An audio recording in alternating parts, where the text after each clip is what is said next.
साथ का अनुभव बड़ा निराला है। तुम्हारे साथ का अनुभव बड़ा निराला है। मिले न स्वर्ग में वो सुख लुटाने वाला है। तुम्हारे साथ का अनुभव बड़ा निराला है।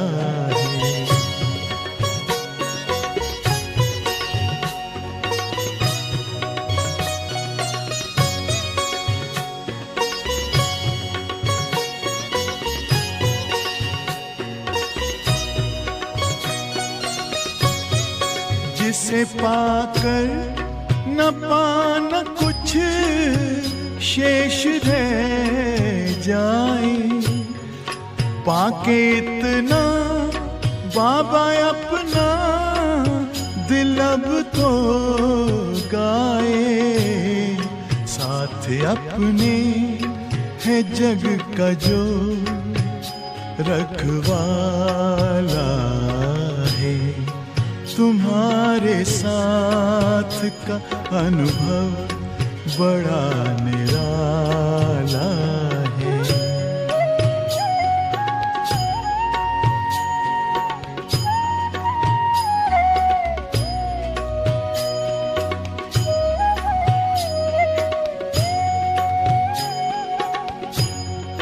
तेरी आँखों से पीते हम हैं अमृत प्याले।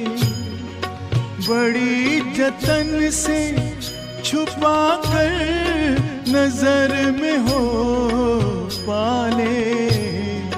तुम्हारे याद के मोती गले की माला है।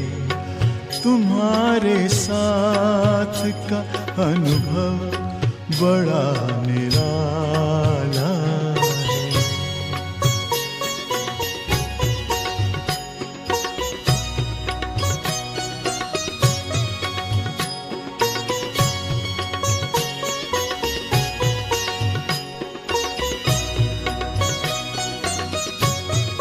बाबा कहते हो यही बच्चे मेरे ताज तुम्ही। नैन के नूर लाड लो मेरी आवाज तुम्ही। मेरी दुनिया में तेरे दम से उजाला है। तुम्हारे साथ का अनुभव बड़ा निराला है।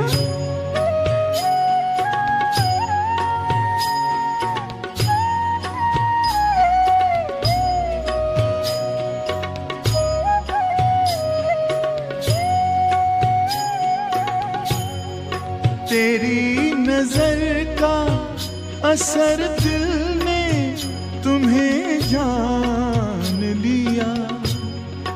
दिल ने दिल में ही अपना तुझे सब मान लिया। दिल के ताऊस तख्त पर तू दिल वाला है। तुम्हारे साथ का अनुभव बड़ा निराला है। मिले न स्वर्ग में वो सुख लुटाने वाला है। तुम्हारे साथ का अनुभव बड़ा निराला है।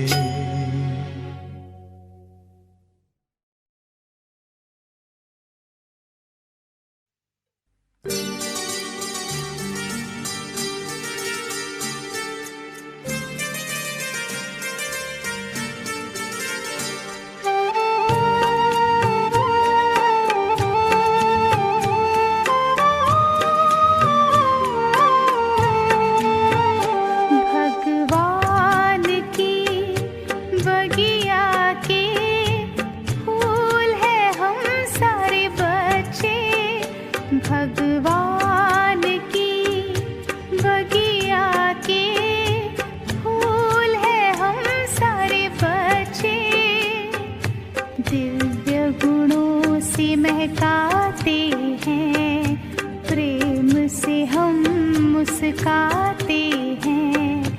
पास हमारे जो आता है शिव संग में खो जाता है। भगवान की बगिया के फूल है हम सारे बच्चे।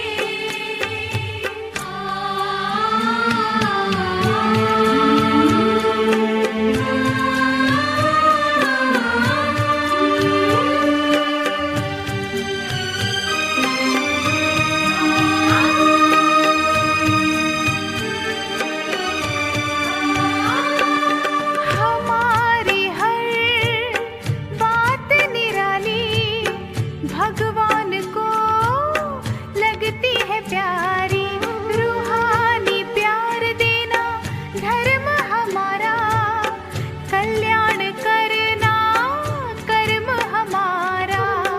सारे जहां पे उनका ही साया, सारे जहां पे उनका ही साया, कर्मों की दीक्षा हमने पाया। भगवान की बगिया के फूल है हम सारे बच्चे।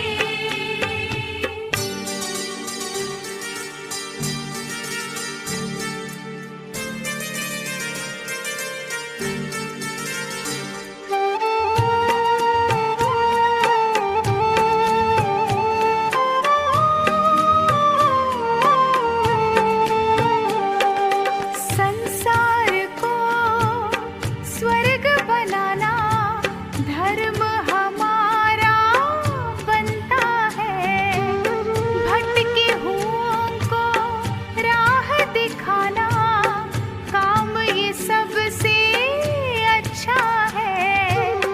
सत्य प्रेम एकता से रहना, सत्य प्रेम एकता से रहना, हमने प्रभु से ये सीखा है। भगवान की बगिया के फूल है हम सारे बच्चे, दिव्य गुणों से महकाते हैं, प्रेम से हम मुस्काते हैं। पास हमारे जो आता है शिव संग में खो जाता है। भगवान की बगिया के फूल है हम सारे बच्चे, भगवान की बगिया के फूल है हम सारे बच्चे।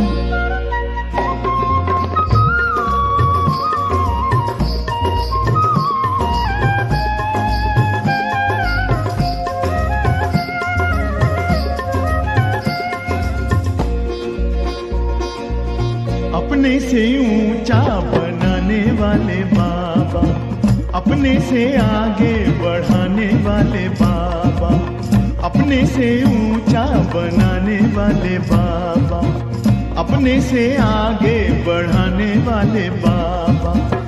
क्या से क्या बनाते हो, धन है भाग्य हमारे जो हमको पढ़ाते हो। अपने से ऊंचा बनाने वाले बाबा, अपने से आगे बढ़ाने वाले बाबा।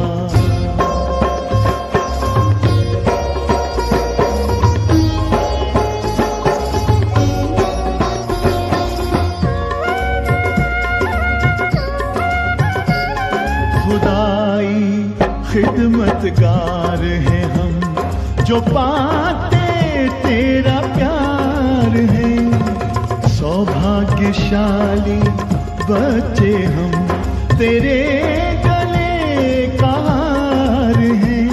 कभी दिल में कभी पलकों पर, कभी दिल में कभी पलकों पर हमको बिठाते हो, जो हमको पढ़ाते हो। अपने से ऊंचा बनाने वाले बाबा, अपने से आगे बढ़ाने वाले बाबा।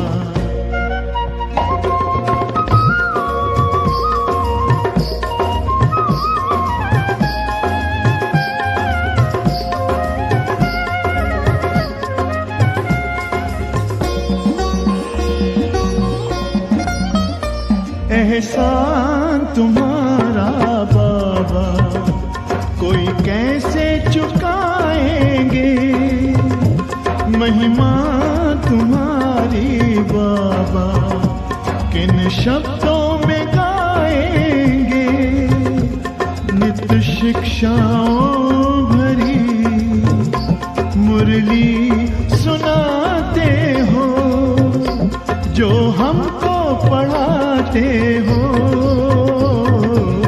अपने से ऊंचा बनाने वाले बाबा, अपने से आगे बढ़ाने वाले बाबा।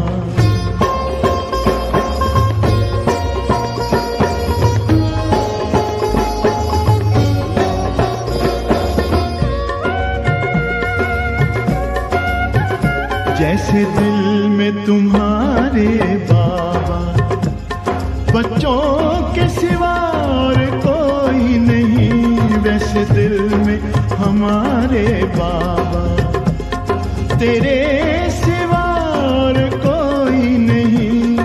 ज्ञान के हीरे मोती से हमको सजाते हो, जो हमको पढ़ाते हो। अपने से ऊंचा बनाने वाले बाबा, अपने से आगे बढ़ाने वाले बाबा, अपने से ऊंचा बनाने वाले बाबा, अपने से आगे बढ़ाने वाले बाबा।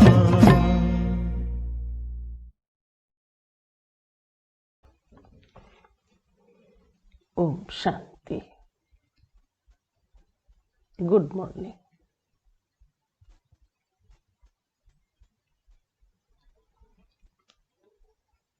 आज के महावाक्य 12/12/2021।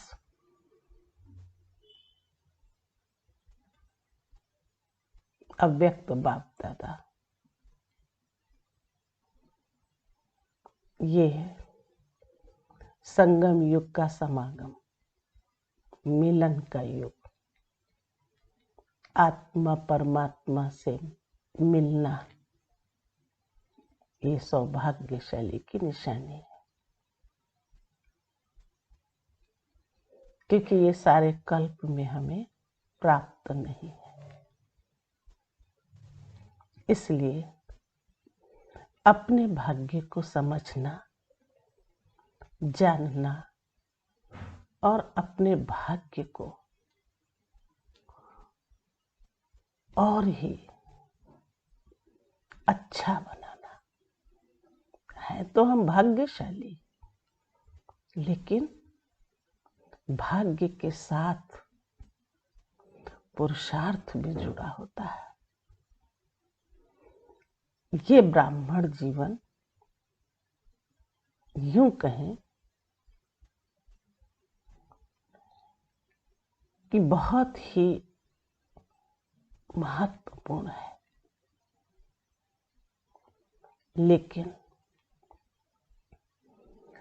किसी भी चीज के लिए अगर हम महत्व रखते हैं, उसकी और महत्वता बढ़ाई जा सकती है।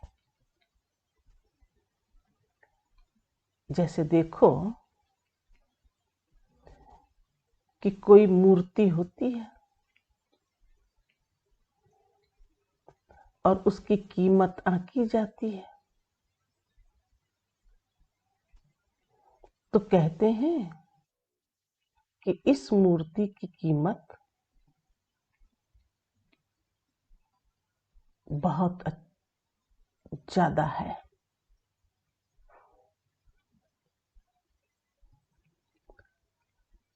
तो मूर्ति जितनी पुरानी होती है उसकी कीमत उतनी ही ज्यादा होती है।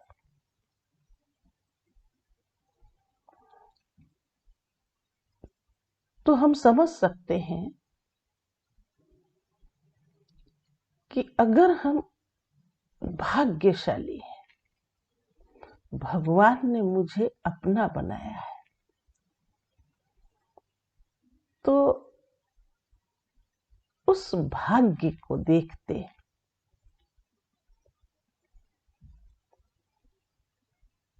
हम अपने महत्व को स्वतः ही कैसे बढ़ा सकते हैं, उसके तरीके शिव बाबा हम बच्चों को पढ़ाई द्वारा पढ़ाते हैं, सुनाते हैं, समझाते हैं।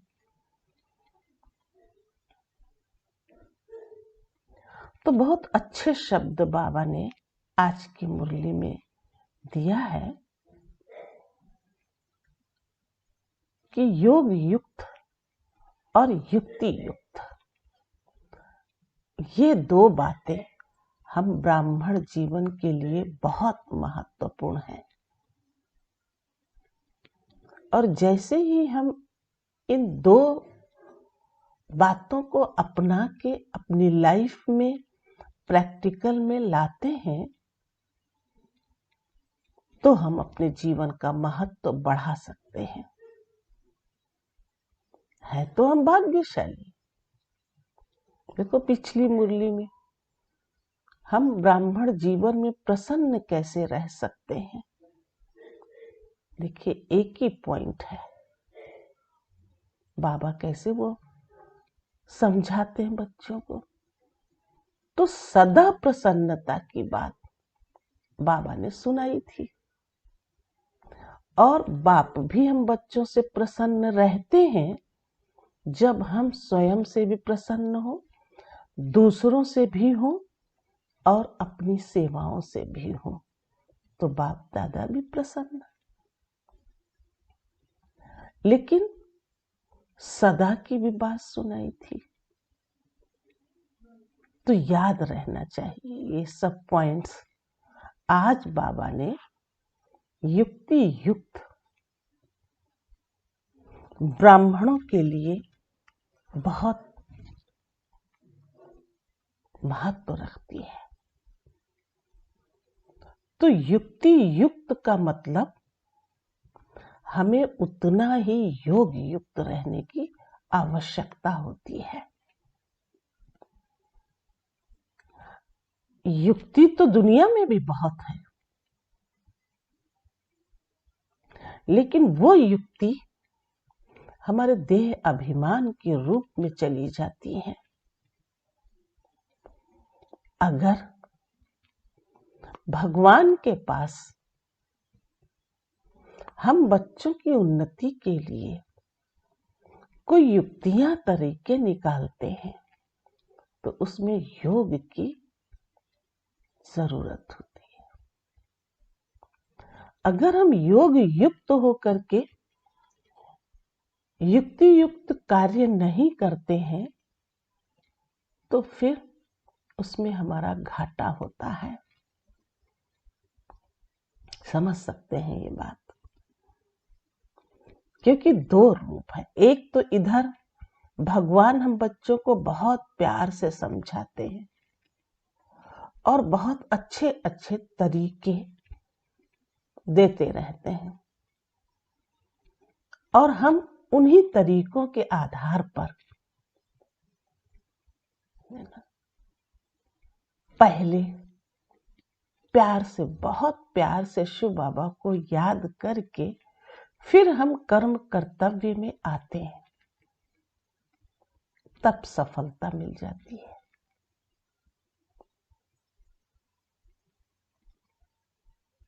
तो हमको इस बात पर ध्यान रखना चाहिए कि हम योग युक्त होकर के फिर युक्ति युक्त कर्म करें। ये हमारी प्राप्ति में आता है। और नहीं तो माया भी बड़ी चतुर है। अगर हम अपने अंदर किसी भी तरह के स्वार्थ रूप के भाव रखते हैं तो वो माया भी तो देखती है ना। तो जहां एक रूप से माया ने हमें कोई भी कार्य करने के लिए तरीके अपनाए, माया भी तो तरीके अपनाती है ना।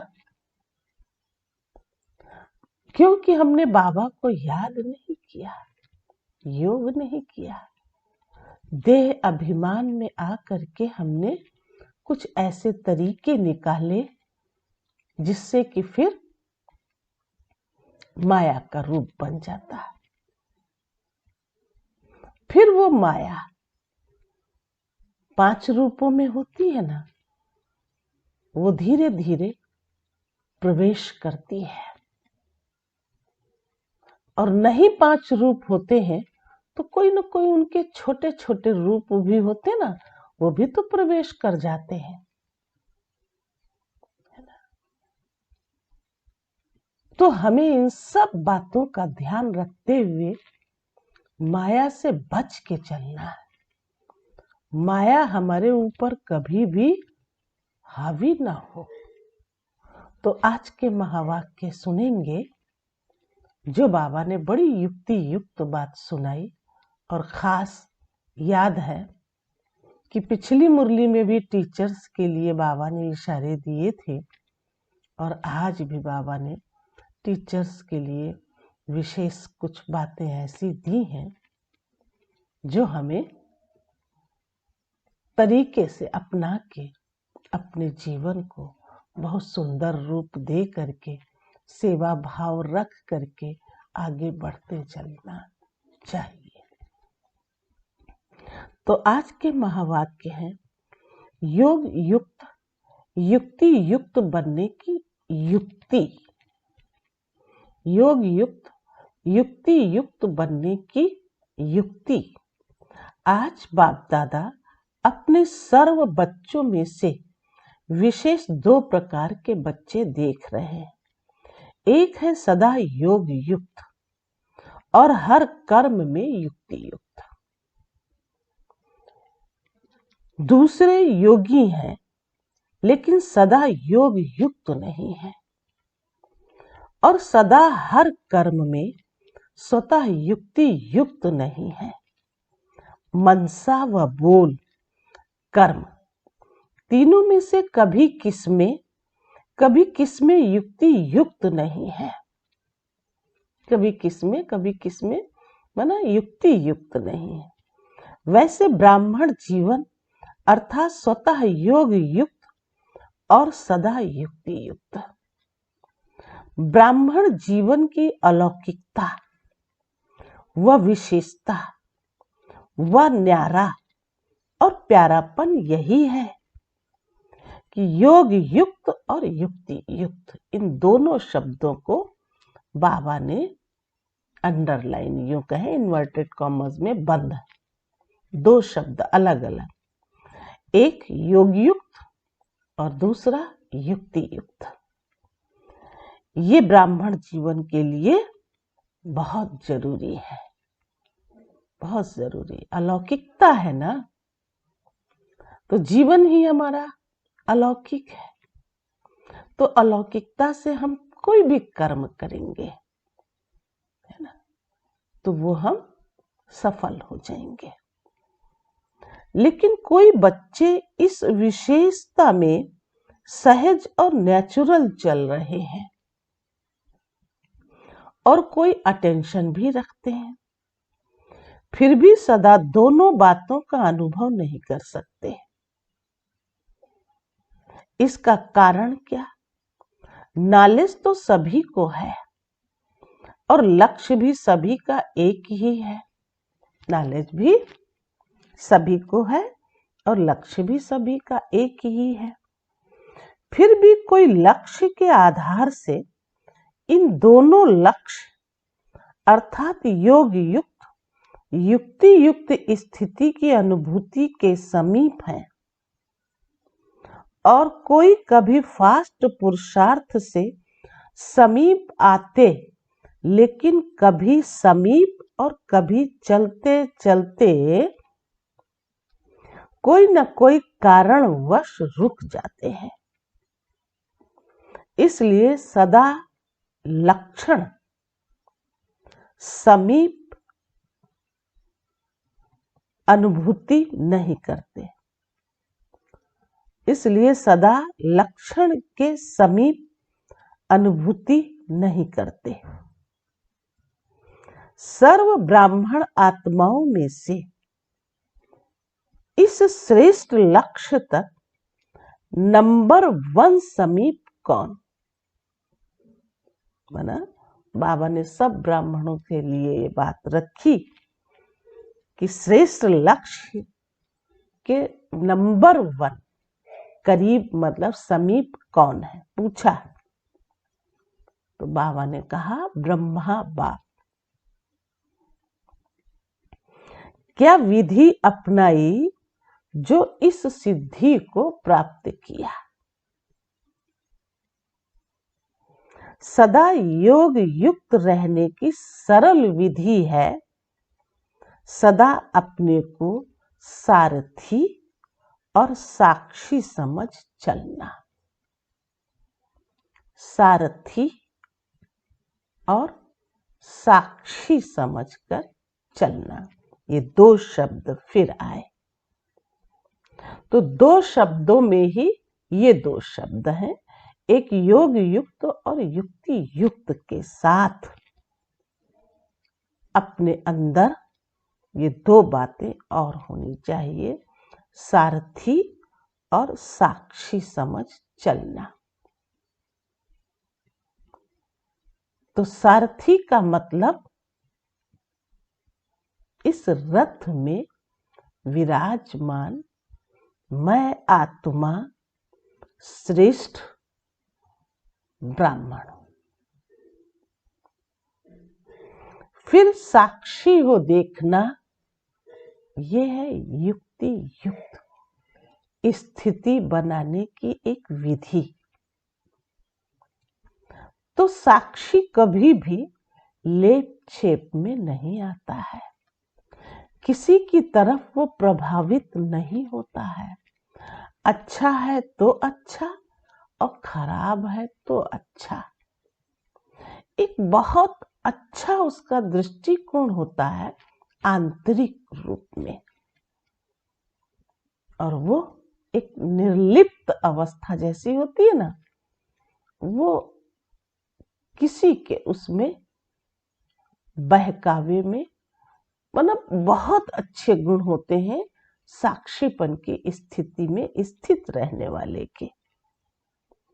चाहे कितनी बड़ी समस्याएं, बाधाएं, विघ्न है ना, बीमारी, परेशानी कुछ भी होता तो है ना, लेकिन ऐसी आत्मा है जो सारथी बन के अपने आप को चलाती हैं, है ना, योग युक्त होकर जो आत्माएं अपने आप को आगे बढ़ाती हैं, बस उनकी स्थिति बहुत अच्छी होती है और वही आत्माएं साक्षी होकर के आगे बढ़ती चली जाती हैं और अपनी स्थिति के अनुसार वो आने वाले समय में संपूर्ण स्थिति को प्राप्त कर लेती हैं।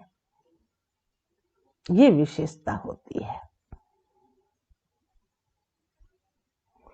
तो आप सभी श्रेष्ठ आत्माएं इस रथ के सारथी हो। रथ को चलाने वाली आत्मा सारथी हो, अंदर बैठी आत्मा। शरीर कैसा भी है, लेकिन आत्मा को हमें, है ना, कैसा बनाना है? गुणवान बनाना, शक्तिवान बनाना है। तो वो जो सारथी है, अच्छी अच्छी बातों को ग्रहण करने वाली है। तो ये बात हमको स्मृति में रहनी चाहिए कि इस रथ में विराजमान आत्मा ये सारथी है। ये स्मृति स्वतः ही इस रथ अथवा देह से न्यारा बना देती है। किसी भी प्रकार के देह भान से न्यारा बना देती है।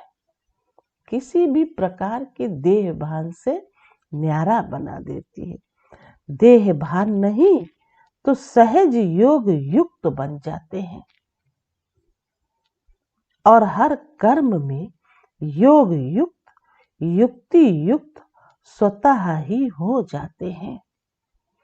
स्वयं को सारथी समझने से सर्व कर्म इंद्रियां अपने कंट्रोल में रहती हैं, अर्थात सर्व कर्म इंद्रियों को सदा लक्ष्य और लक्षण की मंजिल के समीप लाने की कंट्रोलिंग पावर आ जाती है। स्वयं सारथी, ये शब्द फिर रिपीट किया बाबा ने, किसी भी कर्म इंद्रियों के वश नहीं हो सकता। अर्थात माया जब किसी के ऊपर वार करती है तो माया के वार करने की विधि यही होती है कि कोई न कोई स्थूल कर्म इंद्रियां अर्थात सूक्ष्म शक्तियां, मन, बुद्धि और संस्कार, ये भी तो सूक्ष्म है, के परवश बना देती है। एक तो बाह्य कर्म इंद्रियां और दूसरा सूक्ष्म कर्म इंद्रियां। और अगर सूक्ष्म कर्म इंद्रियों के वश हम नहीं होते तो बाह्य कर्म इंद्रिय भी हमारे ऑर्डर प्रमाण होती है, क्योंकि वो कंट्रोल कर लेती है। ऐसी स्थिति हमारी बन जाती है। आप सारथी आत्माओं को जो महामंत्र वशीकरण मंत्र बाप से मिला हुआ है उसको परिवर्तन कर वशीकरण के बजाय वशीभूत बना देती है।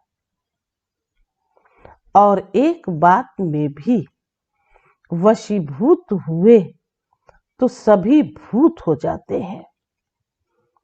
क्या बात भगवान ने कही। एक बात में भी अगर आप वशीभूत हुए तो फिर क्या होगा? सभी भूत प्रवेश कर जाएंगे। वो तो रास्ता बनाता ना, एक घुसा रास्ता बनाया, रास्ता बनाया तो बस थोड़ा सा पीछे हुआ, कहा आइए आइए, आप भी आ जाएंगे, है ना। तो कभी कभी देखा होगा ना, ऐसे कोई झाड़ी झंखाड़ियां होती हैं, एक व्यक्ति वो काटता जाता है और फिर वो आगे बढ़ता है और कहता है आप भी आइए, आ जाएंगे आप, है ना। अभी देखो कुछ नहीं है, क्योंकि वो अब आत्मा, है ना, माया के वशीभूत हो रही है। तो सारे माया के ये जो संस्कार हैं वो फिर प्रवेश करते हैं। अब माया तो चाहती ही है कि अरे ये कहाँ जा रहा है ना, ये तो मेरा ही था। तो फिर माया लग जाती है अपने और रूपों से। तो बाबा ने कहा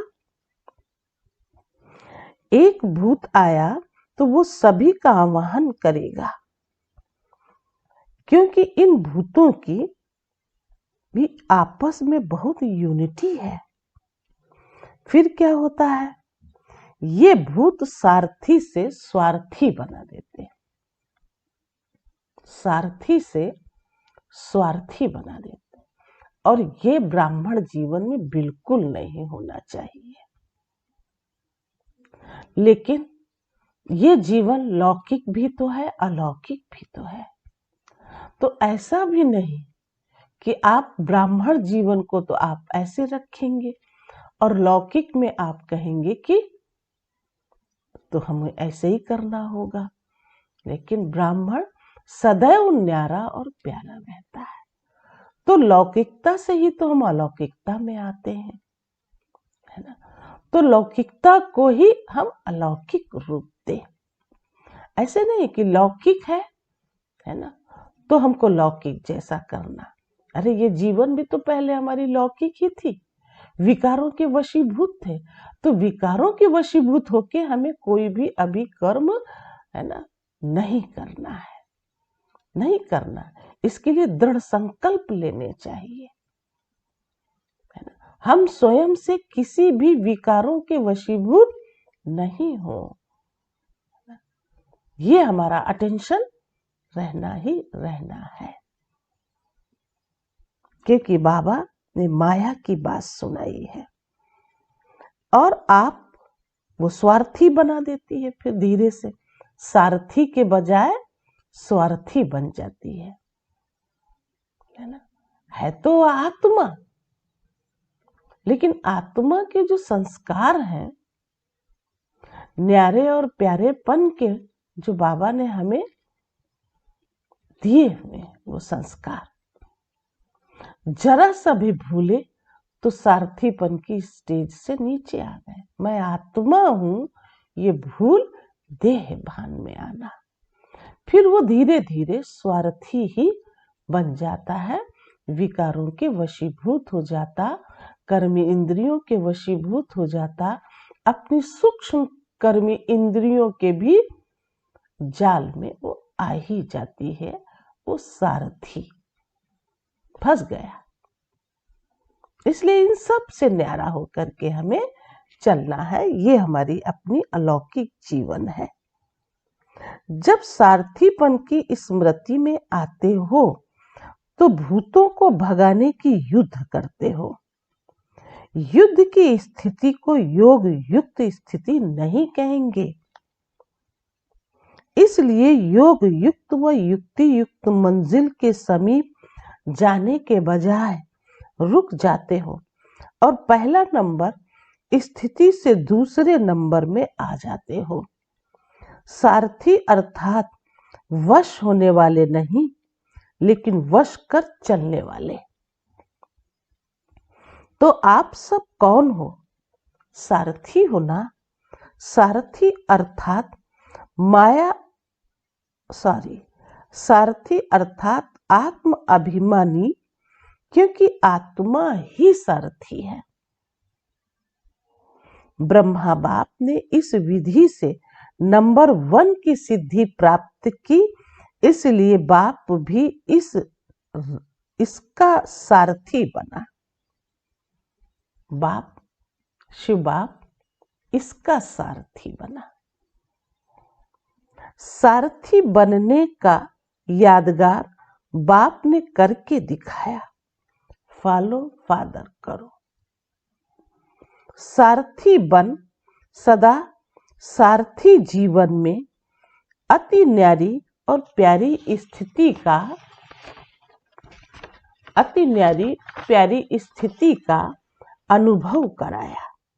क्योंकि देह को अधीन कर बाप प्रवेश होते हैं, अर्थात सारथी बनते हैं। देह के अधीन नहीं बनते, इसलिए न्यारा और प्यारा है। यही सब चीजों की समझ चाहिए, है ना। देह से न्यारा और प्यारा बनना मतलब जो भी हम कर्म करते हैं उसमें भी अधीन होकर नहीं करना। खाना है, पीना है, पहनना है, ओढ़ना है, अपनी दैनिक दिनचर्या में भी देखो, मतलब अधीनता जैसी चीज नहीं आनी चाहिए, तो न्यारापन और प्यारापन रहेगा। ऐसे ही आप सभी ब्राह्मण आत्माएं भी बाप समान सारथी की स्थिति में रहो। चलते फिरते ये चेक करो कि मैं सारथी अर्थात सर्व को चलाने वाली न्यारी और प्यारी स्थिति में स्थित हूं। बीच बीच में ये चेक करो। ऐसे नहीं कि सारा दिन बीत जाए फिर रात को चेक करो। सारा दिन बीत गया तो बीता हुआ समय सदा के लिए कमाई से गया, इसलिए गंवा करके होश में नहीं आना। तो ये हमारी चेकिंग चाहिए बीच बीच में कि हमारी स्थिति अभी क्या है, इससे पहले कैसी थी और अब कैसी बनानी। तो ये एक तरह से कंटिन्यूस जो पुरुषार्थ की एक विधि है, उसे हमें ही समझना है और हमें ही करना है। ढीले नहीं पड़ना है। हर कदम कदम में, जैसे शिव बाबा कहते, तुम बच्चों के पदम है, तो इस चीज की फीलिंग तो हमें आनी चाहिए ना कि ऐसे ही साधारण रूप से हम सारी समय की दिनचर्या में बस बिता दिया, फिर रात में बैठ करके हमने चेक किया और पता चला कि सारा दिन यूं ही चला गया। तो अमृत वेले से रात्रि तक जो भी हम कर्म करते हैं, उसमें हमारा अटेंशन अमृत वेले से ही होना चाहिए। और जो युक्ति बाबा ने दी है, उस युक्ति अनुसार ही हमें अपनी स्थिति को बनाते चलते चलना चाहिए। तब हमारी स्थिति इस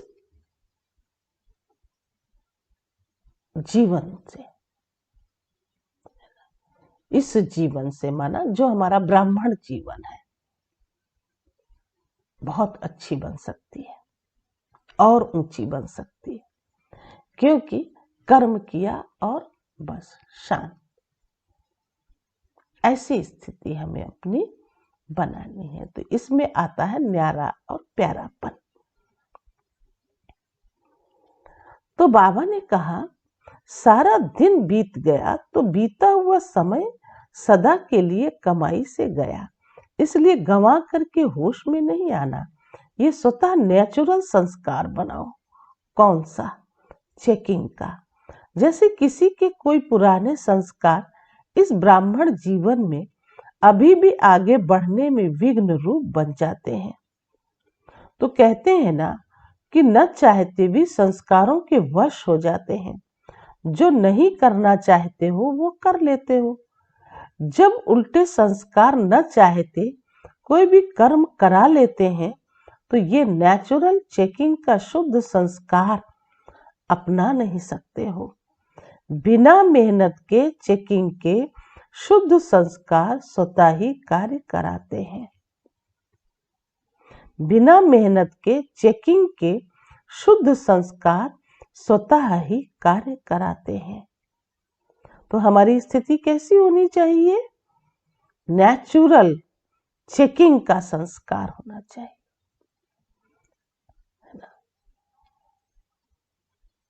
तो शुद्ध संस्कार अपना नहीं सकते हो क्या? शुद्ध संस्कार होंगे तो अच्छा है ना। पूछा तो बाबा ने इसीलिए। तो चेकिंग करते जाओ और शुद्ध संस्कार भरते जाओ, अशुद्धि आए ही नहीं। और रात में जाके अगर हमने चेक किया तो कहीं ना कहीं तो भूलें भी तो होती ना, तो वो फिर समय निकल जाता है। चलिए तो भी भला है, अगर रात में भी चेक किया तो दूसरे दिन का अटेंशन होना चाहिए कि आज हम सारा समय अपनी चेकिंग की स्थिति में देखते हैं, हमें अपनी चेकिंग करनी है। तो आप अपने आप को देखते रहेंगे, खुद में खुद देखेंगे ना, तो आपको अच्छा खुद लगेगा, बढ़िया लगेगा। ये ब्राह्मण जीवन बहुत सुंदर जीवन है, बहुत सुंदर जीवन है। इसलिए है ना, पुरुषार्थ करने में मेहनत भी न लगे और जैसे कि नेचुरल बन जाए, है ना, तो वो खुशनुमा चेहरा पिछली मुरली के अनुसार प्रसन्न रहेगा, है ना, और प्रसन्नता ही उसके चेहरे से झलकती हुई दिखाई देगी। बस यही नेचुरल है ना। हम कर्म ही ऐसा नहीं करेंगे जो हमारी अवस्था पर असर आए। हम किसी को ऐसा देखेंगे ही नहीं, है ना। हर आत्मा में विशेषता है ना, कोई ना कोई तो विशेषता है ही, है ना। और उस विशेषता को देखने का अगर हमारा संस्कार बन गया तो हम मुस्कुराएंगे ही मुस्कुराएंगे, है ना। तो अपने अंदर कोई भी किसी भी तरह की कमी नहीं आने देना चाहिए। अपनी स्थिति को सदैव सदैव के लिए अच्छी और उपराम बनानी चाहिए। इसीलिए सारथी और साक्षी 2 शब्द बाबा ने दिए। अब कितने बार हमको क्या क्या दे दे के 2-2 बातें देते रहते। अब 2-2 बातें याद रहे तब ना। तो उसकी विधि है कि जब रोज की मुरली सुनने वाले आप बच्चे शिव बाबा के हो, तो रोज मुरली के अंदर जो विधि जैसे भी निकले, युक्ति निकले, उसको रोज के रोज अपनाते चले जाओ। तो वो हमारी एक नेचुरल स्थिति अपने आप में फीलिंग होगी उस चीज के लिए, अच्छा लगेगा। अरे वाह, है ना, ये हुआ, फिर भी हम न्यारे रहे, फिर भी हम इसके पीछे कोई लंबी लाइन नहीं लगाई, क्योंकि सोच की भी तो लंबी लाइन होती है ना, कोई लंबी लाइन नहीं। जैसे कि एकदम स्थिर बुद्धि, शांत चित्त, धैर्यवत, संतुष्ट मूरत, चेहरा खुशनुमा, ये ऑटोमेटिक होगा। जिसको बाबा ने कहा ये स्वतः है, तो कोई ऐसी बात ही नहीं है। कर सकते हो ना, है ना। जब मुरली ध्यान से सुनते हो तब इन बातों पर हमारा अटेंशन होता है। सिर्फ मुरली सुनना या पढ़ लेना और कभी ध्यान दे करके अपनी अवस्था में कोई भी परिवर्तन न लाना, ये तो बहुत बड़ा घाटा है, नुकसान है। इसलिए बाबा हम बच्चों के जीवन को परिवर्तन करने के लिए इतनी शिक्षाएं देते हैं, कितनी युक्तियां देते हैं, कितने तरीके देते हैं। तो हमें क्या करना चाहिए? उसी अनुसार फिर अपनी स्थिति को सुंदर बनाना चाहिए। तो बाबा सुना रहे थे, ये नहीं कहेंगे कि भूल जाते हैं या बिजी रहते हैं। नेचुरल की बात सुनाई थी। कहा जब उल्टे संस्कार न चाहते कोई भी कर्म करा लेते हैं, तो ये नेचुरल चेकिंग का शुद्ध संस्कार अपना नहीं सकते हो। बिना मेहनत के चेकिंग के शुद्ध संस्कार स्वतः ही कार्य कराते हैं। ये नहीं कहेंगे कि भूल जाते हैं या बहुत बिजी रहते हैं। अशुद्ध अथवा व्यर्थ संस्कार,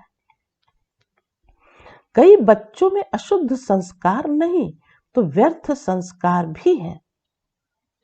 अशुद्ध संस्कार नहीं तो व्यर्थ संस्कार भी है।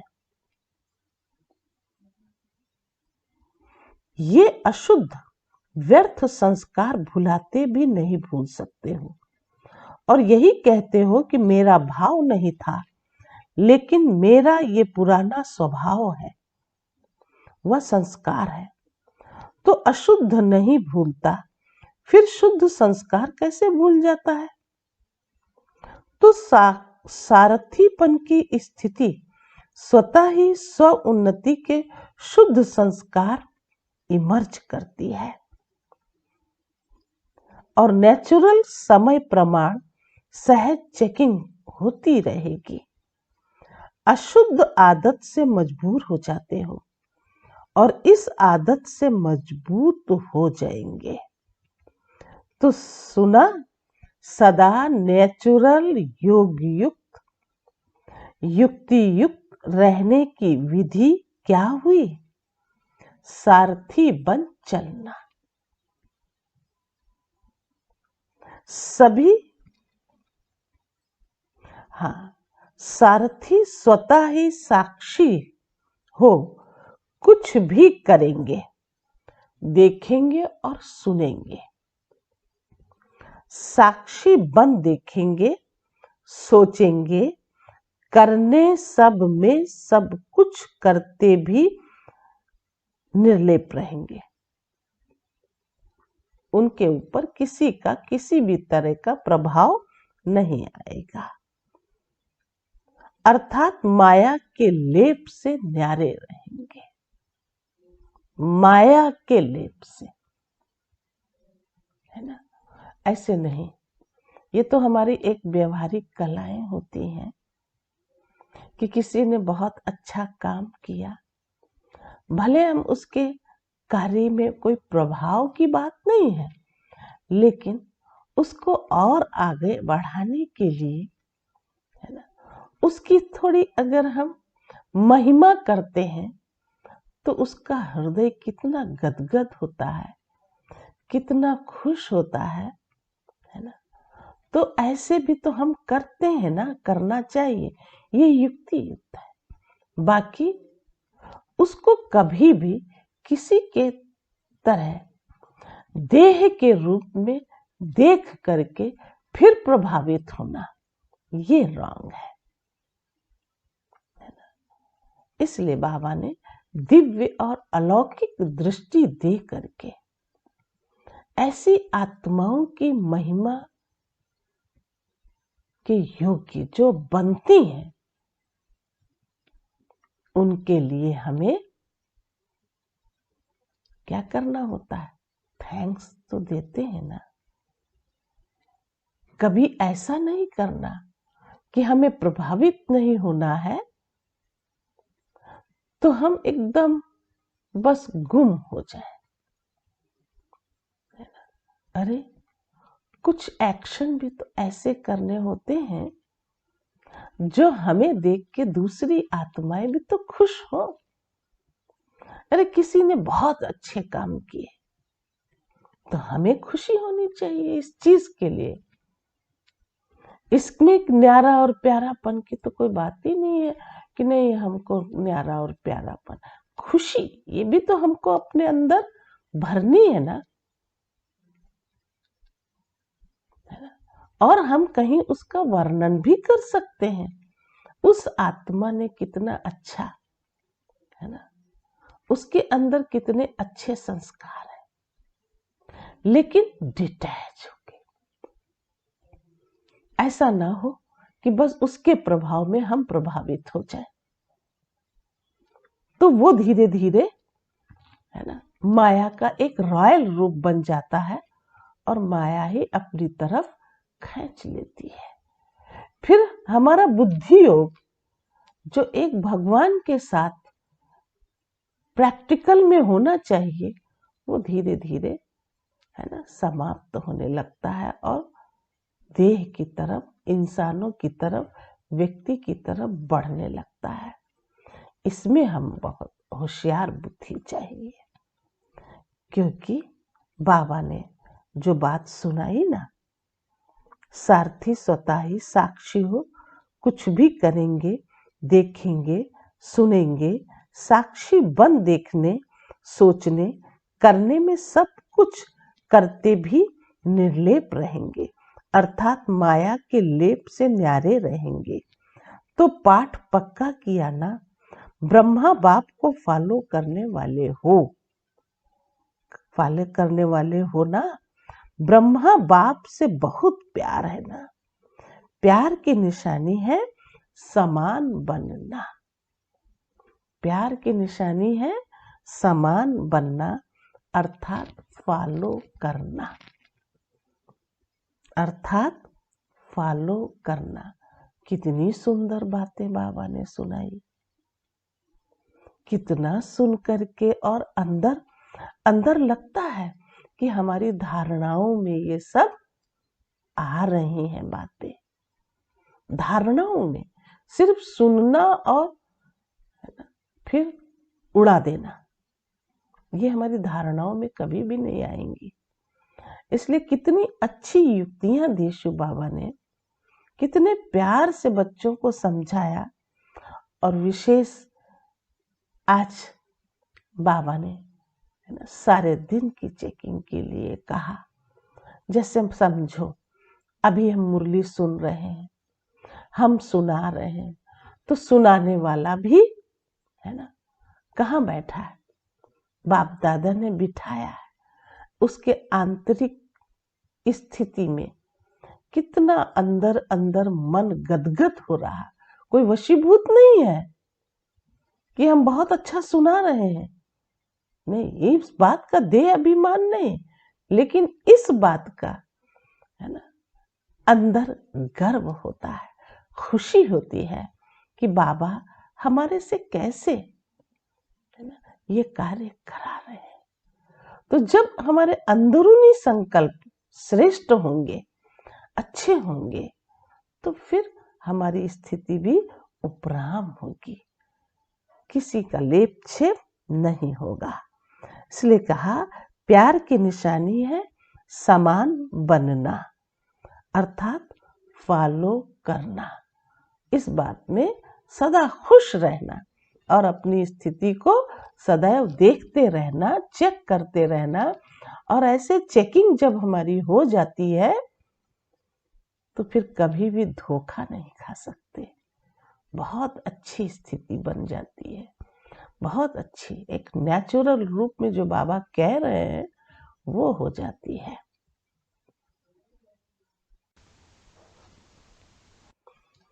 तो बाबा सुना रहे थे प्यार की निशानी समान बनना, अर्थात फॉलो करना। सभी टीचर्स का बाप से कितना प्यार है, सभी टीचर्स का बाप से कितना प्यार है। बाप सदा टीचर्स को अपने सेवा के समीप साथी समझते हैं, अपनी सेवा के समीप साथी समझते हैं। तो पहले फॉलो टीचर्स करेंगी ना, इसमें सदा यही लक्ष्य रखो कि पहले मैं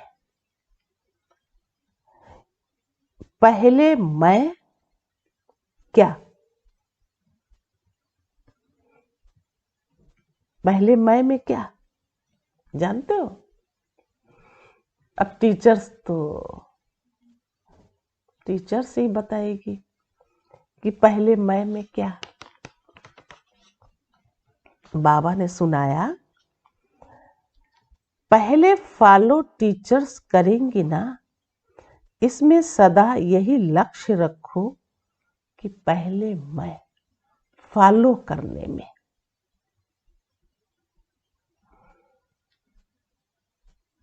ईर्ष्या में पहले मैं नहीं, वो नुकसान करती है।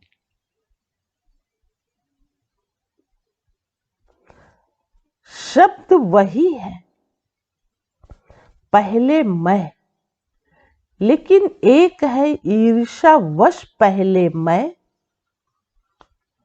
तो इसमें पहले के बजाय कहाँ लास्ट पहुंच जाता है। फर्स्ट से लास्ट आ जाता है और फॉलो फादर में पहले मैं कहा और किया, तो फर्स्ट के साथ में आप भी फर्स्ट हो जाएंगे। समझने वाली बातें हैं। कभी कभी लगता है कि हम आपसे ही पूछें, बताइए, क्योंकि भगवान के ये महावाक्य बड़े गहन है, बड़े गहन है। ऊपर ऊपर से समझने की बात नहीं है ना। इनका मनन चिंतन करें, है ना। तो वो कहावत है ना, गहरे पानी बैठ, तो गहराई में जाइए। बाबा के बार बार महावाक्य पढ़िए, सुनिए, फिर हम आंतरिक रूप से अपना पुरुषार्थ बहुत अच्छे से कर सकेंगे। और उस अपने पुरुषार्थ से ही, अपनी धारणा से ही दूसरा जब देखता है तो उसके पास वाइब्रेशंस होते हैं, चले जाते हैं। क्योंकि हमने भी तो वैसे ही संस्कार बनाया ना, तो दूसरों को अच्छा देखने का वाइब्रेशन हमने अपने अंदर एक धारणा के रूप में बना लिया। और जब हमने खुद में बनाया तो क्यों नहीं ये सेवा करेगा। इसी में ही तो प्राप्ति है, इसी में तो खुशी होती है। तो बाबा ने पहले मैं का मतलब समझाया। ईर्ष्या नहीं, वो नुकसान करती है। शब्द वही है, पहले मैं, लेकिन एक है ईर्ष्यावश पहले मैं। तो इससे पहले के बजाय कहाँ लास्ट पहुंच जाता, फर्स्ट से लास्ट में आ जाता, पता ही नहीं लगता। पहले में ईर्ष्या आ गई ना, तो वो लास्ट में पहुंच जाएगा। तो इसमें पहले के बजाय कहाँ लास्ट पहुंच जाता, फर्स्ट से लास्ट में आ जाता। और फॉलो फादर में पहले मैं कहा और किया, तो फर्स्ट के साथ में आप भी फर्स्ट हो जाएंगे। क्या युक्ति दी शिव बाबा ने, कितनी अच्छी। ब्रह्मा फर्स्ट है ना, तो सदा ये लक्ष्य रखो कि टीचर्स अर्थात फॉलो फादर और नंबर 1 फॉलो फादर। जैसे ब्रह्मा नंबर 1 बना, तो फॉलो करने वाले भी नंबर 1 का लक्ष्य रखो। टीचर्स सभी ऐसे पक्की है ना, हिम्मत है फॉलो करने की। क्योंकि टीचर्स अर्थात निमित्त बनने वाली, अनेक आत्माओं के निमित्त हो, अनेक आत्माओं के निमित्त हो। तो निमित्त बनने वालों के ऊपर, निमित्त बनने वालों के ऊपर कितनी जिम्मेवारी है। जैसे ब्रह्मा बाप निमित्त रहे ना, तो ब्रह्मा बाप को देख के कितने ब्राह्मण तैयार हुए। ऐसे ही टीचर्स कभी भी कार्य करती हो, चाहे खाना बना रही हो, चाहे सफाई कर रही हो, लेकिन हर कर्म करते ये स्मृति रहे कि मैं निमित्त हूं।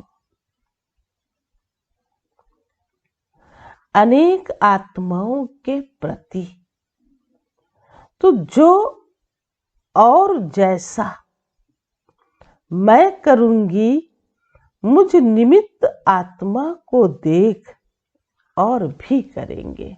कितनी बढ़िया बात बताई। तो मैं माना कोई ईर्ष्या से संबंधित नहीं होना चाहिए। मैं माना मैं जो करूंगी, तो ये तो रिस्पॉन्सिबिलिटी की बात है। तो रिस्पॉन्सिबिलिटी का मतलब मैं जो अच्छा कर्म करूंगी तो मुझे देखकर और भी अच्छे कर्म करने लग पड़ेंगे। ये इसकी माना एक मुख्य बात है मैंपन में। मैं जो करूंगी तो मैं आत्मा हूं।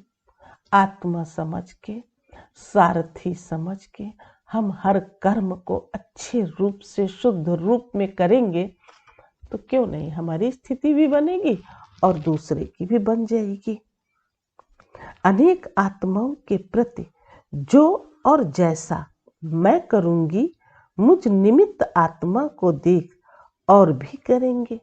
इसलिए बाप दादा सदैव कहते हैं, एक तरफ है भाषण करना और दूसरी तरफ है बर्तन मांजना। एक तरफ है भाषण करना और दूसरी तरफ है बर्तन मांजना। पिछली मुरली में भोली दादी का नाम लिया था, याद करिए, है ना। तो कहाँ भाषण करने की कला और कहाँ फिर वो भंडारे में बैठने की कला। बैठना मीन्स जो भी उनके प्रति कर्म होते वो करते जाते। ये कोई कम बात नहीं है। नहीं तो मन और बुद्धि तो कहाँ कहाँ भागता है। तो बाबा भी ऐसे बच्चों को देखते रहते हैं, है ना, जिनकी मन बुद्धि में स्थिरता है, चंचलता नहीं। ये भी देखें, वो भी करें, ऐसा भी हो, है ना, वो भी हो। चलो, जो कला है उस कला को अपने जीवन में धारण करना। जो कला है, बस अगर हमारे अंदर भाषण करने की कला है तो बाबा ने ये तो नहीं कहा कि रोब दिखाने की भी कला हो तुम्हारे अंदर। तो ऐसे समझना चाहिए। कोई बर्तन मांज रहा है तो चलो, उसको बर्तन मांजने की कला है या सेवा मिली हुई है या वो करता है, तो इसके मतलब ये तो नहीं हमारा दृष्टिकोण उसके प्रति बर्तन मांजने वाला बन जाए, है ना। बस यहीं से हमारी, है ना, स्थिति जो होती है देखने की, समझने की, वो बहुत बहुत अच्छी होनी चाहिए। बहुत अच्छी होनी चाहिए। ये विशेषताएं हैं। जिसने भी जो जैसे किया, सहयोगी बना, ये विशेषताएं हैं। और इन विशेषताओं के आधार से हमें संगठन में चलना आसान हो जाता है। इसलिए बाबा टीचर से बात कर रहे हैं। लेकिन होता क्या है कि सब एक जैसे बनाने के लिए अपने आप में एक कंप्रोमाइज करना पड़ता है कि नहीं, वो उसने जो किया उसका वो काम था, अच्छा हो गया, है ना, और इसने जो कुछ किया इसने भी अच्छा किया। तो इस समझ से हम खुद भी समझदार बनेंगे और दूसरों को समझा भी सकेंगे। और दूसरी तरफ बर्तन मांजना, दोनों ही काम में योग युक्त और युक्ति युक्त। काम कैसा भी हो, लेकिन स्थिति सदा ही योग युक्त और युक्ति युक्त हो। ऐसे भाषण कर रहे हैं तब तो योग युक्त रहे, और बर्तन मांजना अर्थात साधारण काम कर रहे हैं तो स्थिति भी साधारण हो जाए। मतलब स्थिति भी साधारण हो जाए तो हर समय फॉलो फादर। बाबा ने सुनाया, ऐसे नहीं भाषण कर रहे हैं तब तो योग युक्त रहे, और बर्तन मांजना अर्थात साधारण कर्म कर रहे हैं तो स्थिति भी साधारण हो जाए। मतलब ऐसा होना नहीं चाहिए, हमारी स्थिति बहुत अच्छी होनी चाहिए। अरे जैसे भाषण किया योग युक्त होके, ऐसे अगर बर्तन मांजा तो योग युक्त होने चाहिए, है ना। तो स्थूल सेवा, हड्डी सेवा शिव बाबा कहते हैं। तो भाषण करने वाला तो वो स्टेज पर जाकर के भाषण करके आया, तो उस भाषण करने वाले के लिए भी ये बात भी लागू है कि वो फॉलो फादर करे। सुना, आगे बैठती हो ना तो बैठने से आगे कितना अच्छा लगता है, और सदा आगे बढ़ने में कितना अच्छा लगेगा। सदा आगे बढ़ने में कितना अच्छा लगेगा। जब भी कोई ऐसा कड़ा संस्कार पीछे करने की कोशिश करे तो ये सीन याद करना। जब आगे बैठना अच्छा लगता है तो आगे बढ़ने में क्यों पीछे रहे। तो जब कोई बात आए तो मधुबन में पहुंच जाना और अपने को हिम्मत उमंग में ले आना, क्योंकि पीछे रहने वाले बहुत आएंगे।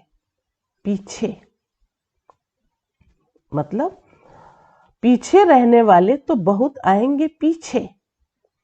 आप लोग भी पीछे रह जाएंगे तो फिर पीछे वालों को आगे आना पड़ेगा। इसलिए सदा यही स्मृति में रखो कि हम आगे रहने वाले हैं। पीछे रहना अर्थात प्रजा बनना। प्रजा तो नहीं बनना ना। बता तो दिया बाबा ने कि भाई पीछे पीछे ऐसे करेंगे तो प्रजा में चले जाएंगे, लेकिन फिर भी बाबा ने कहा प्रजा तो नहीं बनना ना। प्रजा योगी तो नहीं, राजयोगी हो ना। तो फॉलो फादर। अच्छा, फॉरेनर्स क्या करेंगे? फॉलो फादर करेंगे ना। कहां तक पहुंचेंगे? सभी फ्रंट में आ जाएंगे। जो भी आप हैं, सॉरी, जो भी आए हैं, फॉलो फादर कर फास्ट और फर्स्ट आना। ये नहीं सोचो कि फर्स्ट में तो एक ही आएगा, लेकिन फर्स्ट ग्रेड तो बहुत होंगे ना। फर्स्ट ग्रेड तो बहुत होंगे ना। फर्स्ट नंबर तो ब्रह्मा आएगा, लेकिन फर्स्ट ग्रेड में तो साथी रहेंगे। इसलिए फर्स्ट में आना। ब्रह्मा बाबा तो फर्स्ट में है ही है, लेकिन बाबा ने कहा फर्स्ट ग्रेड में तो साथी भी तो रहेंगे ना। इसलिए फर्स्ट में आना। एक फर्स्ट नहीं होगा, फर्स्ट ग्रेड वाले बहुत होंगे। एक फर्स्ट नहीं होगा, लेकिन फर्स्ट ग्रेड वाले बहुत होंगे। इसलिए ये नहीं सोचो पहला नंबर तो फाइनल हो गया, लेकिन सेकेंड ही आएंगे, इसलिए सेकेंड आएंगे। पहला तो फाइनल, इसलिए चलो ठीक है हम सेकेंड में चले जाएंगे। सेकेंड ग्रेड में नहीं आना। जो ओटे सो अव्वल अर्जुन, जो ओटे सो अव्वल अर्जुन। अव्वल नंबर माना अर्जुन, तो सबको फर्स्ट में आने का चांस है। सब आ सकते हैं। फर्स्ट ग्रेड बेहद है, कम नहीं है। तो सभी फर्स्ट में आएंगे ना, पक्का है ना। सभी फर्स्ट आएंगे ना, पक्का है ना? भाई बोलो, आप सब भी बोलो। हाँ पक्के आएंगे ना फिर फर्स्ट ग्रेड में। फर्स्ट नंबर एक तो ब्रह्मा बाबा की बात है ही है, लेकिन हम अपने आप को क्यों कमजोर करें, है ना? क्या फर्स्ट आने वाला सिर्फ एक अकेला ही थोड़े होता है? तो बताया ना उसके लिए, है ना, कि ग्रेड तो होती है ना, उसी अनुसार हम फर्स्ट फर्स्ट फर्स्ट, है ना, क्यों नहीं जा सकते हैं? तो सतयुग से लेकर के और ये कलयुग अंत तक आ पहुंचा। अभी हमें फिर फर्स्ट ग्रेड में, है ना, जाना है। तो ये फॉरेनर से बात कर रहे हैं शिव बाबा, इसलिए फर्स्ट में आना। एक फर्स्ट नहीं होगा, फर्स्ट ग्रेड वाले बहुत होंगे, इसलिए ये नहीं सोचो पहला नंबर तो फाइनल में हो गया, इसलिए सेकेंड ही आएंगे। सेकेंड ग्रेड में नहीं जाना। जो ओटे सो अर्जुन, अव्वल अर्जुन, अव्वल नंबर माना अर्जुन। सबको फर्स्ट में आने का चांस है, सब आ सकते हैं। फर्स्ट ग्रेड बेहद है, कम नहीं है। सभी तो सभी फर्स्ट में आएंगे ना, पक्का है? पक्का है क्या? अच्छा, सदा ब्रह्मा बाप को फॉलो करने वाले, सदा स्वतः योग युक्त युक्ति युक्त रहने वाले, सदा सारथी बन कर्म इंद्रियों को श्रेष्ठ मार्ग पर चलाने वाले, सदा मंजिल के समीप रहने वाले, अर्थ को एक आत्मा ही बाप, आत्मा को, ऐसे सर्वश्रेष्ठ आत्माओं को बाप दादा का याद प्यार और नमस्ते। तो हम रूहानी बच्चों की रूहानी बाप दादा को नमस्ते नमस्ते नमस्ते। शुक्रिया बाबा, शुक्रिया बाबा। इतने सुंदर तरीके से बाबा ने महावाक्य उच्चारण किए हैं, रोम रोम पुलकित होने लगता है, खुशी में झूम उठता है कि बाबा हमें कहां से कहां, क्या से क्या बना रहे हैं।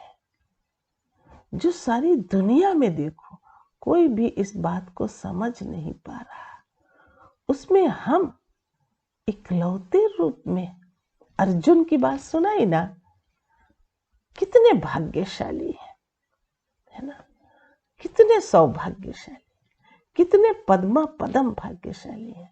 अरे क्या है ना, अपने आंतरिक स्थिति को इतना अच्छा बनाए, अपने आप में ही गुण गाए, है ना, और स्थिति को इतना न्यारा और प्यारा बना देना, और उसके दूसरी पॉइंट उपराम हो जाना। करना जरूर सब कुछ है, ऐसे नहीं कि हम कुछ करें ही ना हमारी स्थिति बन जाए, ऐसा नहीं, ये हमारी भूल होगी। करना हमें सब कुछ है, भाषण भी करना है, तो बर्तन भी मांजना, तो भोजन भी पकाना है। आज बाबा ने सब पॉइंट्स दिए, है ना, और किसी में विशेषताएं हैं तो उस विशेषताओं को हम समझ के और हम हड्डी सेवा करते रहें,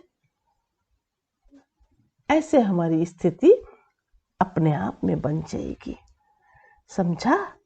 अच्छा, अव्यक्त बाप दादा के जोन वाइज उच्चारे हुए मधुर महावाक्य इंदौर जोन से बाप दादा की श्रेष्ठ मत ने श्रेष्ठ गति को प्राप्त करा लिया। ऐसा अनुभव करते हो ना, जैसी मति वैसी गति होती है। तो बाप की श्रेष्ठ मत की गति भी श्रेष्ठ होगी ना, कि जैसी जैसी अंत मते वैसी गति, डैश डैश है ना। जो बाबा सुनाते हैं ना, अंत काल जो स्त्री सुमिरे, मतलब है तो वो बाहर की कहावत, कोई ना कोई तो सुमिरता ही है ना, फिर वो गर्भ योनि में प्रवेश होता है। देखो, एक अद्भुत बातें है। एक तरफ ऐसे भी कहते हैं, एक तरफ ये भी कहते हैं जब कि हर रूप में भगवान है। तो हमारे भी जो जन्म होते हैं वो तो इस समय बहुत श्रेष्ठ जन्म है, जीवन है, लेकिन फिर तो ये मिलेगा नहीं। लेकिन ये तो शिव बाबा ने हम बच्चों को आके समझा दिया कि अरे तुम कहाँ हो, तुम ही आत्माएं देवी देवता बनने वाली थी हो, है ना। तब फिर हम ऐसी गति क्यों अपनाएं, है ना, जो हम खुद में खुद कमजोर बन जाए। नहीं, पक्के बनना। तो बाबा ने पूछा ये क्यों गाया हुआ है, अंत मते वैसी गति? क्योंकि बाप चक्र के अंत में ही आकर श्रेष्ठ मत देते हैं। तो अंत समय पर श्रेष्ठ मत लेते हो ना, और अनेक जन्म सदगति को प्राप्त करते हो। इस समय बेहद की अंत मते सोगते श्रेष्ठ हो जाता है। तो इस समय का ही यादगार भक्ति में चला आता है। इस समय का यादगार भी भक्ति में चला आता है। एक जन्म की श्रेष्ठ मत से कितने जन्म तक की श्रेष्ठ गति प्राप्त करते हो। ये सब यादगार इस संगम के ही हैं। यादगार क्यों बने? क्योंकि इस समय याद में रहकर कर्म करते हो तो हर कर्म का यादगार बन जाता है। हर कर्म का यादगार बन जाता है। आप अमृत वेले विधि पूर्वक उठते हो तो देखो आपके यादगार चित्रों में भी विधि पूर्वक उठाते हैं। कितना प्यार से उठाते हैं। है जड़ चित्र, लेकिन कितने दिल से स्नेह से उठाते हैं। उठाते भी हैं तो खिलाते भी हैं तो सुलाते भी हैं, क्योंकि आप इस समय सब याद के विधि पूर्वक करते हो, है ना। क्योंकि आप इस समय सब याद के विधि पूर्वक करते हो। खाना भी विधि पूर्वक खाते हो, भोग लगाकर खाते हो, या जैसे है वैसे ही खा लेते हो। ऐसे तो नहीं किसी को खाना देना है, इसलिए जल्दी जल्दी किसी को खाना देना है, इसलिए जल्दी जल्दी में भोग नहीं लगाया। अगर किसको देना भी है, कोई मजबूरी है, तो भी पहले अलग हिस्सा जरूर निकालो। ऐसे नहीं किसी को खिलाकर पीछे भोग लगाओ। सुना? किसी को खिलाकर पीछे भोग लगाओ, उसको फिर सच्चा भोग नहीं मानेंगे। विधि पूर्वक खाने से सिद्धि प्राप्त होती है, खुशी होती है, निरंतर याद सहज रहती है। निरंतर याद सहज रहती है। ये बाबा ने एक युक्ति बताई है ना। कभी कभी होता ना, बहुत बहुत मतलब जल्दी होती है खाना पीना देने करने की, खिलाने की। उसकी युक्ति देखो, सब चीजों की युक्ति शिव बाबा ने बताया है। इसमें आप कभी भी बाबा को कुछ कह नहीं सकते हो कि हमें पता ही नहीं, है ना। पता हर चीज होनी चाहिए। बहुत बच्चे होशियार हैं इन सब चीजों में। जब कभी उलट पुलट कुछ करेंगे तो कहेंगे हमें पता ही नहीं, क्यों नहीं पता? है ना? नहीं पता है तो जानकारी लो। क्या ऐसे होता है? बड़े सहज तरीके से करना चाहते हैं, ऐसा नहीं होना चाहिए। बाबा ने जो भी विधि दी है उसे हमें अपना के चलना चाहिए। मजबूरी है तो पहले अलग हिस्सा जरूर निकालो। ऐसे नहीं किसी को खिलाकर पीछे भोग लगाओ। हिस्सा जरूर निकालो। कैसे निकालेंगे? उसको खिला के भेजना है। अरे खिला के भेजना है तभी तो जल्दी होगी। तो आप उसका पैकिंग कर दीजिए। अब सुन लो, उसकी पैकिंग करके उसको अच्छे से दे दो, निकाल दो उसका। फिर उसको बाद भोग लगाना है। तो हम कितने बजे भोग लगाएंगे वो फिर उसको बताना पड़ेगा। देखो ऐसा है कि तुमको तो हमने बांध के दे दिया है, लेकिन अब तुम इतने बजे भोग खाना, है ना? तो फिर भोग जब हम लगा लें तब दूसरा उसको स्वीकार करे, है ना? बहुत युक्ति बाबा साकार में भी ऐसे ही देते थे, है ना? कोई भूखा न रह जाए तो कोई ऐसी बात नहीं है। बाबा हमें हठी भी नहीं बनाते हैं, लेकिन ये एक भावना है। ये हमारे भाव होने चाहिए, ये हमारी एक श्रद्धा होनी चाहिए। हम बड़ों का रिगार्ड रखते हैं तो ये तो भगवान है, भगवान जिसको सारी दुनिया ढूंढ रही, तो हम कितने प्यार से उसको खिलाते हैं। उसमें ताकत होती है, वो वाइब्रेशन होते हैं। कहेंगे अरे वो तो ले गया, अब उसमें क्या वाइब्रेशन जाएंगे? अरे जो हम भोग लगाते होते हैं उस समय वो वाइब्रेशंस सारे भोजन में पहुंचते हैं। जरूर है कि हम उसमें मिलाते तो जरूर है, लेकिन बने हुए भोजन में भी भंडारा है ना, भंडारा याद रहता है कि बाबा का भंडारा है। तो भंडारे में जब हम भोजन बनाते हैं, खिलाते हैं, तो उसके वाइब्रेशंस होते हैं, है ना? और वो जो खाने वाला है वो भी वाह करके बाबा को याद करके भोजन खाता है ना?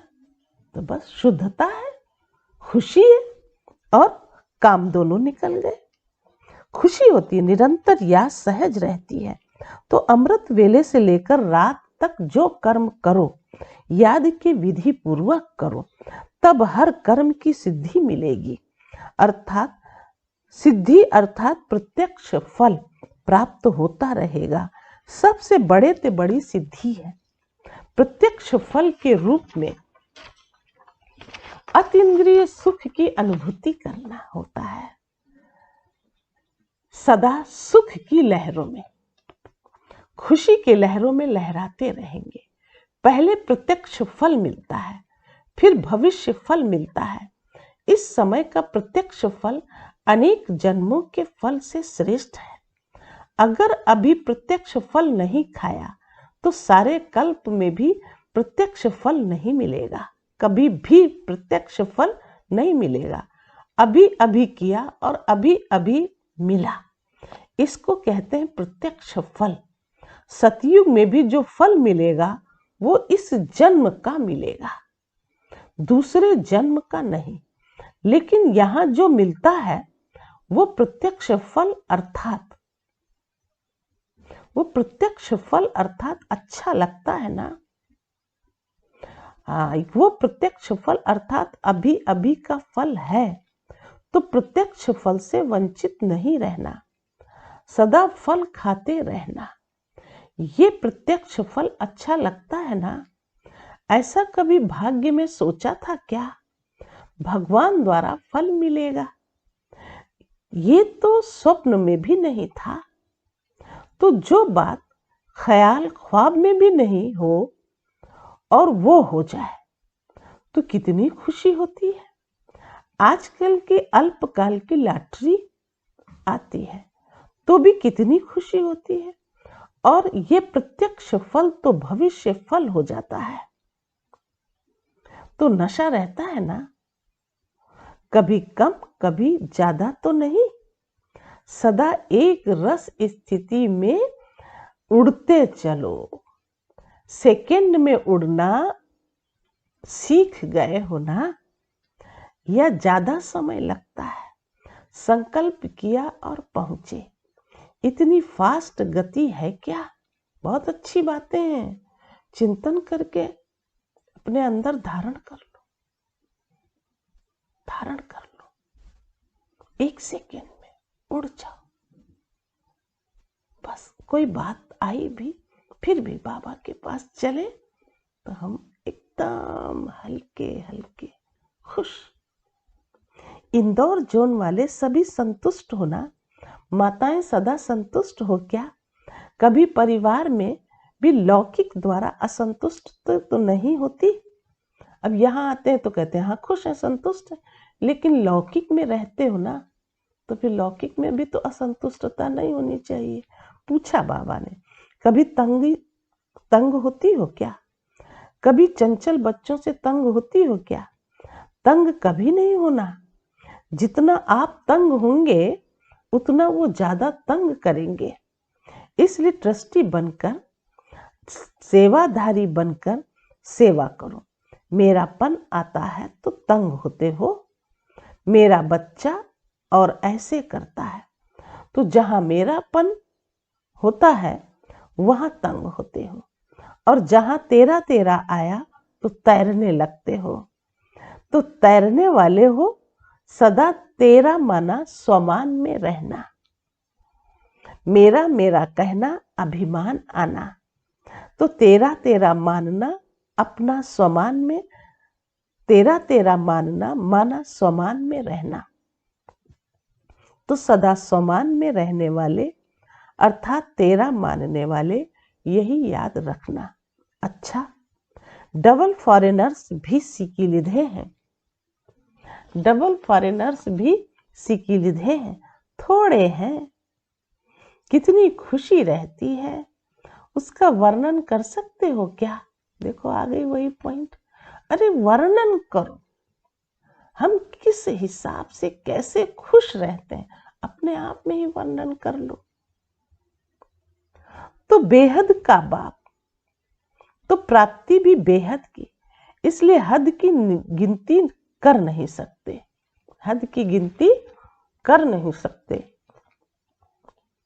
बाप दादा तो डबल विदेशी बच्चों को तीव्र पुरुषार्थी की रफ्तार से देख खुश हो रहे हैं, खुश होते हैं। भारतवासी तो भारत की बातों को जानते हैं, लेकिन ये लोग तो न जानते हुए भी इतने समीप तीव्र पुरुषार्थी बने, तो कमाल की ना। तो डबल लकी हो गए। और भारतवासियों को क्या नशा है कि हम ही हर कल्प में अविनाशी भारतवासी बनेंगे। देखो नशा दोनों को चढ़ा दिया शिव बाबा ने, है ना। अविनाशी, है ना। हमारे लिए, सबके लिए भारत भूमि कितनी श्रेष्ठ है, जो अन्य दुनिया के इंसान भी यहाँ की तरफ नजर रखते हैं। ये नशा है ना, अविनाशी खंड भारत है। हर एक का अपना अपना नशा है। सभी को भारत में ही आना पड़ेगा ना, और आप बैठे ही भारत में हो। अच्छा, ओम शांति। बाबा ने कैसे ओम शांति किया? तो भारत वाले बच्चों के लिए भी कहा, तो विदेश वाले बच्चों के लिए भी कहा। विदेशी हैं तो भारत में ही आकर राज्य करेंगे। आज का वरदान है, अपने मस्तक द्वारा तीसरे नेत्र का साक्षात्कार कराने वाले सच्चे योगी भव।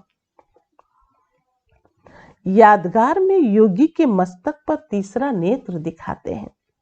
आप सच्चे योगी बच्चे भी अपने मस्तक द्वारा तीसरे नेत्र का साक्षात्कार कराने के लिए सदा बुद्धि द्वारा एक बाप के संग में रहो।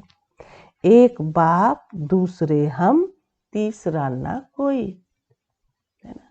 वैसे कहते हैं एक बाप दूसरा ना कोई, लेकिन तीसरा यहाँ शब्द इसलिए दिया कि दूसरे हम तो हैं, है ना।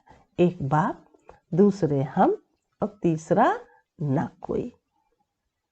जब ऐसी स्थिति होगी तब तीसरे नेत्र का साक्षात्कार होगा। अगर बुद्धि में कोई तीसरा आ गया तो फिर तीसरा नेत्र बंद हो जाएगा। इसलिए तीसरे नेत्र से सब कुछ है ना। दो नेत्र तो वाह दुनिया को देखते हैं, लेकिन तीसरा नेत्र हम स्वयं को स्वयं से देखते हैं। और फिर उस स्थिति में आने पर हम बहुत कुछ दूर दूर तक है ना देख सकते हैं। ऐसी स्थिति जिसको सिद्धि भी कहते हैं शिव बाबा। लेकिन आंतरिक अपना हो, आंतरिक स्थिति में स्थित रहना। तो कहा ये स्थूल बात नहीं। अगर बुद्धि में कोई तीसरा आ गया तो फिर तीसरा नेत्र बंद हो जाएगा। इसलिए सदैव तीसरा नेत्र खुला रहे। इसके लिए याद रखना कि तीसरा न कोई। बस जो भी कुछ करना हो, जैसे भी करना हो, बस बाबा है, बाबा है। तीसरे के साथ हम मिलजुल के कुछ करते हैं, उसी में तो कुछ न कुछ होता है ना। फिर हम अपनी स्थिति को बिगाड़ लेते हैं। अरे कोई बात नहीं ना, बाबा तो है ना हमारे साथ। अच्छा स्लोगन है, प्रश्नचित बनना अर्थात परेशान होना और परेशान करना। प्रश्नचित बनना अर्थात परेशान होना और परेशान करना, ये स्लोगन है। तो हम खुद भी परेशान होंगे और दूसरों को भी परेशान करेंगे। इसलिए कभी भी प्रश्न नहीं होने चाहिए। ये विशेष ध्यान रखना चाहिए अपने आप में कि अरे क्यों हम प्रश्न कर रहे हैं। बाबा तो हमको हर चीज से भरपूर करता है। खुशी जैसी कोई चीज मिलती नहीं, तो हम खुश रहे ना। कितना सुंदर जीवन भगवान ने दिया। एक एक महावाक्य, क्या इसकी कीमत लगाएंगे। इसलिए जो बाबा ने आज कहा, योग युक्त और युक्ति युक्त है ना हो करके चलना है। योग युक्त और युक्ति युक्त हो करके चलना है। उसकी युक्ति से ही हम अपने आप को है ना बहुत अच्छा है ना दिव्य गुण मूर्त बना सकते हैं। सुना?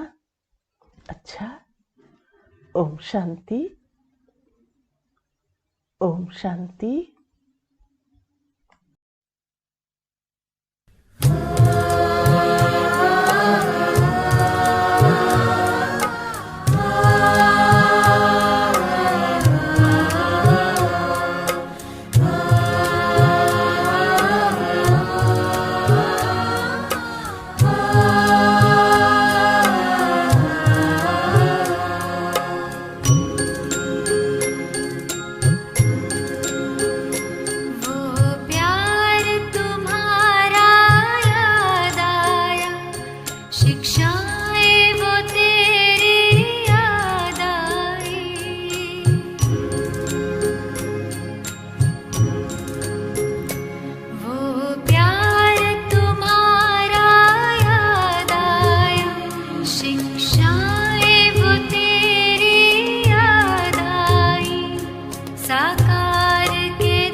विश्व शांति की